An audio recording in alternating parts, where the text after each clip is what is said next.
Okay, so I've made the space for this problem as big as possible because it is a pretty long one. I would definitely start on the left side as much as possible. Here I see a system. So for the first time on this lesson, we have to find an x value and a y value when we solve. Because the line, the first one is already solved for y, and the second one's a circle, but not super important to know that. We just know that we're plugging in the one y value for the other y. So here I have x squared plus 3x minus 2 squared. This is getting plugged in for the y, so now the 3x minus 2 is squared. I'm going to write this twice because the next step to solving is to simplify that 3x minus 2 squared. So this is going to give me x squared, and then I need to distribute here.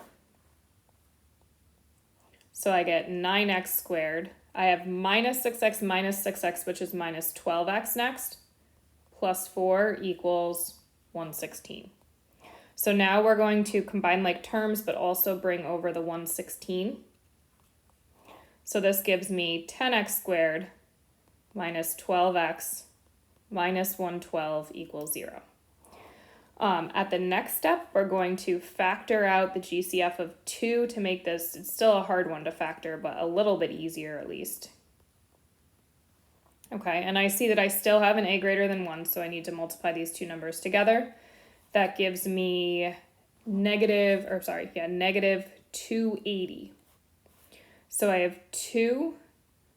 I'm going to write down my 5x squared and my negative 56, and I'm going to have to split the middle. Now, this is definitely one. 280 is not something that I know all the factors of, so I'd probably do my negative 280 divided by x in my calculator. Remember in the table, and you can look for the factors that add up to negative 6. They are negative 20 and positive 14 though. So here we're going to start our grouping.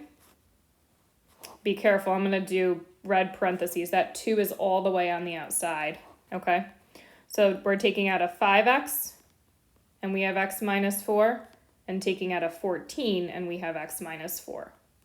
So coming over here now with our factors, we have the 2 on the outside, and we have GCF of the inner part of x minus 4, and then we have 5x plus 14.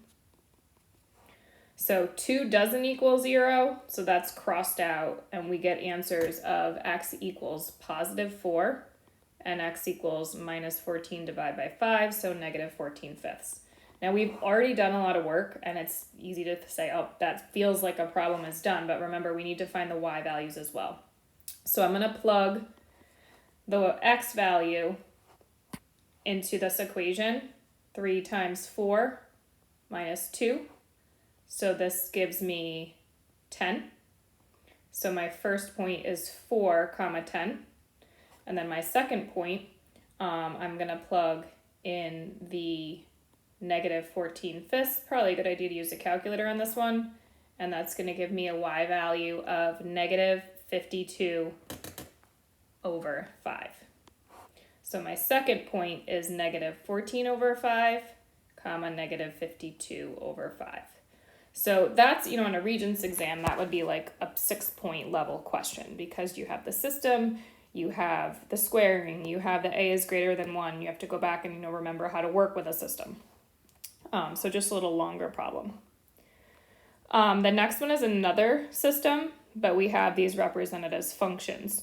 So it's a little different because when we have these represented as functions and we want to know the x values for which f of x equals g of x, we only want x's as the answer. So I'm going to set those two functions equal to each other to start out.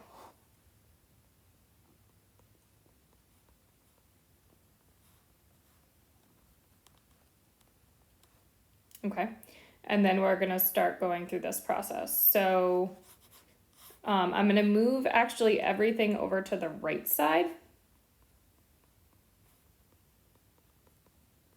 because I like a positive x squared. So this is going to give me the equation x squared minus 3x minus 88 equals 0. Factors of negative 88 that add up to negative 3 are negative 11 and positive 8.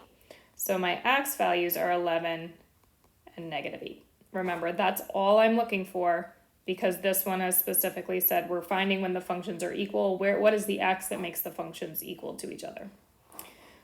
Showing this with a graph, we could graph it on our calculator. I know, you want to move it around. It actually works pretty well if you set your graph window from negative 100 to 100. This is something you'll have to figure out on your own. And then negative 15 to 15, we know we have one of our answers is 11, right? So we know we're going to have to go out a little wider than 10 to 10. So I'm going to quickly sketch these in. And this is just, we don't have a grid, so it doesn't